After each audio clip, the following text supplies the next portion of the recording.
గోదాదేవి వచ్చెనమ్మా మన అండాలు వచ్చెనమ్మా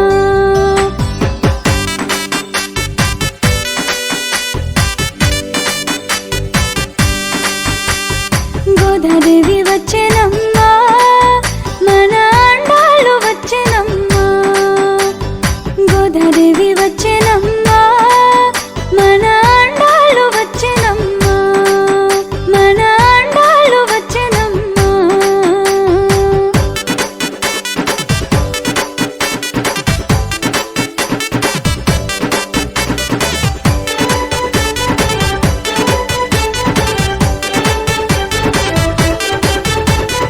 వెళ్ళి పుత్తూరు నుంచి గోదాదేవి